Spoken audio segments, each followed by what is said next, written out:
Have you ever wondered why it's such an exact science to make sequels not suck? Why can't studios just pull together the deeply familiar yet breathtakingly new continuations to stories that we all obsess over? Could it be an attempt by filmmakers to mirror the way that life rapidly declines in quality with each new story? Well, as with most of life's great questions, the answer lies with the Teenage Mutant Ninja Turtles. Teenage Mutant Ninja Turtles 2. The Secret of the Ooze. Don't forget! A stands for acid rain, G for the greenhouse effect, M stands for meat. The first live-action Ninja Turtles movie was a masterclass in how to make a perfect adaptation. The second and third movies are a lot like a masterclass in how Hollywood refuses to understand what makes the films they produce so beloved. Imagine it's the 1990s. You and everyone you know craves more TMNT. You eat pizza every single day and hold great reverence for rats. First movie has hit the scene, and despite what producers thought during production, it was a great success. If it looks foolish to you, you don't know how to recognize a $350 million a year industry when you see it. So of course now, producers have completely changed sides. Studios wanted more Ninja Turtles movies quick, which makes me picture a man slamming his fist on the boardroom table going, "Focus, you slugs! We need new Ninja Turtles content now! The city is about to break into a riot!" I hope all these people who've had to struggle through getting their first film made get to have a big told-you-so party when studios inevitably demand a sequel. But it turns out that the all-deciding, ever-controlling beast that is profit loves a Ninja Turtle, and so it decided that profit would come from another Ninja Turtle, swinging sausage in a mall. And with that, let's get started. Tell me, you didn't pay money for this. Oops! No! Fools. Wipeout.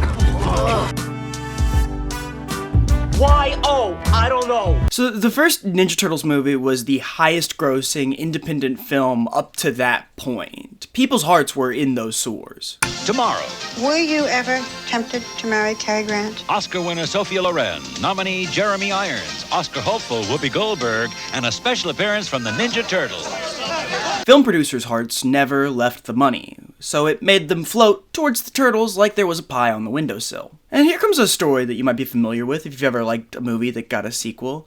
People liked the first movie, so producers rushed a sequel, quality be damned. Those same people who've had jobs in the film industry for a while didn't understand anything about what made the first film work. They ran off their director, Steve Barron, whose vision was part of the draw of the first movie, and then they didn't find a suitable replacement for the second one. They treated the cast as replaceable at best, and the characters with no respect towards any of their story arcs. Then they tuned out their reviews as long as people were still watching, ready to rinse and repeat until it no longer made financial sense. That's right, our current media landscape got soft-launched with the Ninja Turtles. I'm telling you, they're more important than you think. Or at least it desensitized me to the more cynical nature of film production.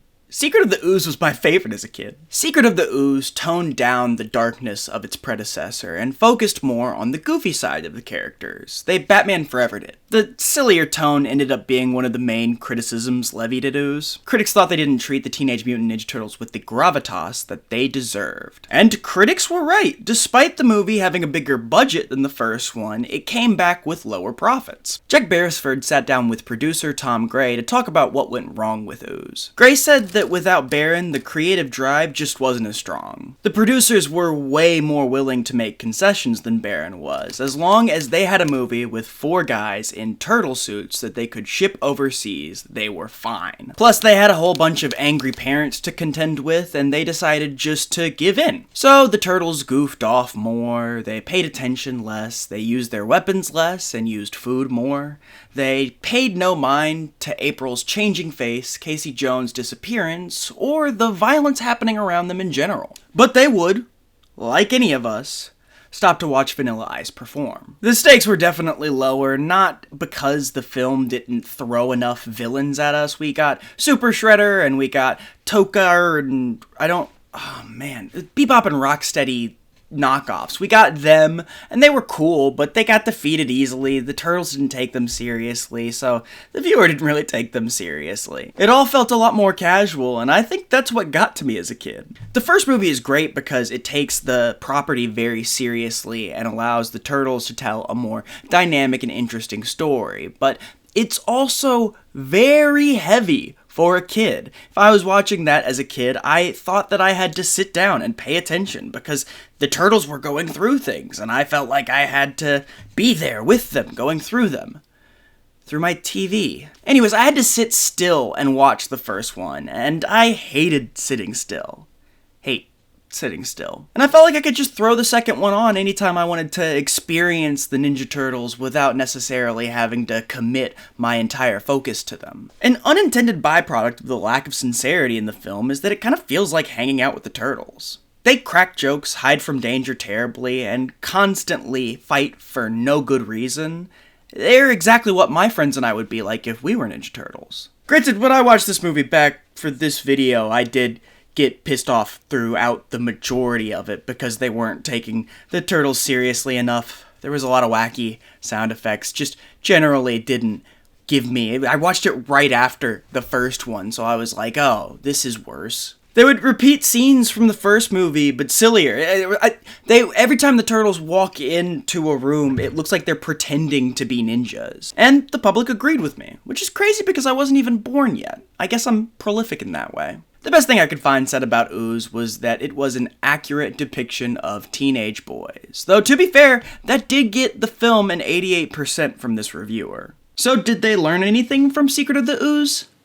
The easy answer would just be to say no and then show a poster of the third film with a slide whistle and trombone sound effect, but I actually think they learned something. One thing.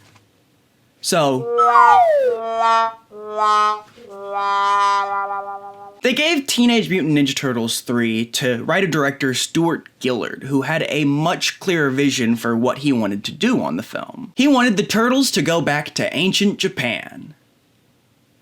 That's it. I didn't say it was a complex vision. It was based on a comic storyline, though, that revolved mostly around Michelangelo, so as a result, Michelangelo actually gets a lot of good characterization here. And it's pretty cool that the studios allowed for such a wild swing. This is a completely different take on the characters. It's a completely different time period and location, and I'm playing with you.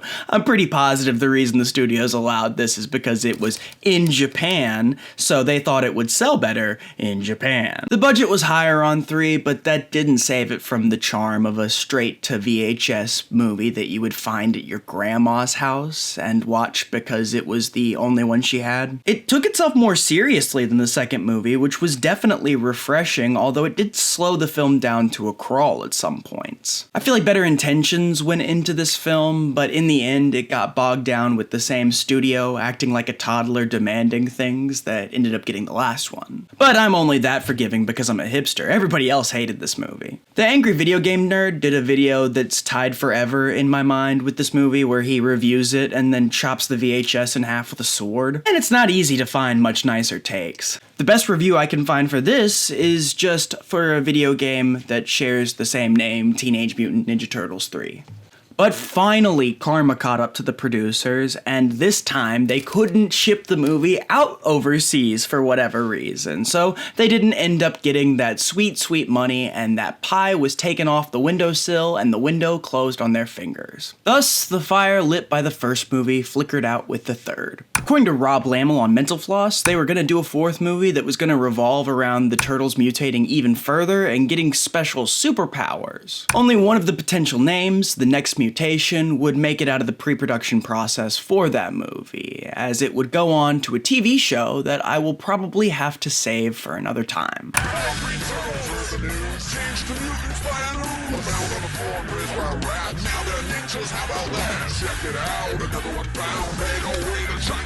If I tried to talk about them now, I could only tell you that I trust them less than other incarnations of the Turtles due to what happened with the Space Rangers, even if it was an evil spell. But the studio packed it in there for a while in terms of feature films. If you ask Tom Gray, the producer from earlier, like SuperHeroHype did, he'd say that they just stopped making sense. fact, they were being given more and more money and making less and less. Gee, I wonder what happened to set the two mishandled and rushed sequels apart from the careful adaptation they were continuing from. The Ninja Turtles sequels failed because they forgot the difference between silly and stupid. Teenage Mutant Ninja Turtles is an inherently silly concept. Even in its first incarnation, when it was darker, it was still a parody. However, the creators of the original comic cared about the Turtles, as did the creator of the first movie, as do the fans. But it seems like the producers thought just because the Turtles are like teen stoners who love pizza and respect a rat more than their own life, that they were stupid. Well, more than stupid, easily assembled.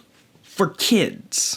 I know plenty of people have pitched the kids are smarter than you think argument in videos like these about children's media, so I'm not gonna hit that nail too hard on the head. What I will say is that even if a person, kid or adult, couldn't articulate why something like this is bad, they still know it is. The difference between a critic and a viewer is that a critic has learned a lot of concepts and fancy words and things that they can use to make a critique, to articulate points on why they think a film is bad that will hold up to a standard that they've either created for themselves or that has been created for them. Nobody else needs that when they can just say, yeah, it was kind of bad. And the kind of bads might have hurt the box office more than anything else. Valuable properties can only hang around for so long if you don't actually value them. Or maybe I'm wrong? I don't know, I could never be a competent producer. I was cursed by a witch never to be able to achieve that. I know the Ninja Turtles sequels didn't do well, but it's not like they don't fit in the overall Ninja Turtles picture. The subway is one of my favorite bases for the Turtles, and I think the Turtles are always fun to see even if they do age like presidents. These movies are fun for kids at least, and I think that that's worth something. I think what's cool for me about the Teenage Mutant Ninja Turtles is a lot of times even if they're not great, it's still fun to watch. I watched these movies so much as a kid that my little sister Emily still gets migraines every time she sees a turtle. I just wish I didn't have to find a way to make the cup half full. That's not a metaphor. I have a cup with holes in it, and I've got to find a way to get it half full. Okay, well, I'm gonna continue this video, but only if you're not faint of heart. To the rest of you, goodbye. Now what? Come back here! I'm not finished with you! I look like I just called Mike Tyson a sissy.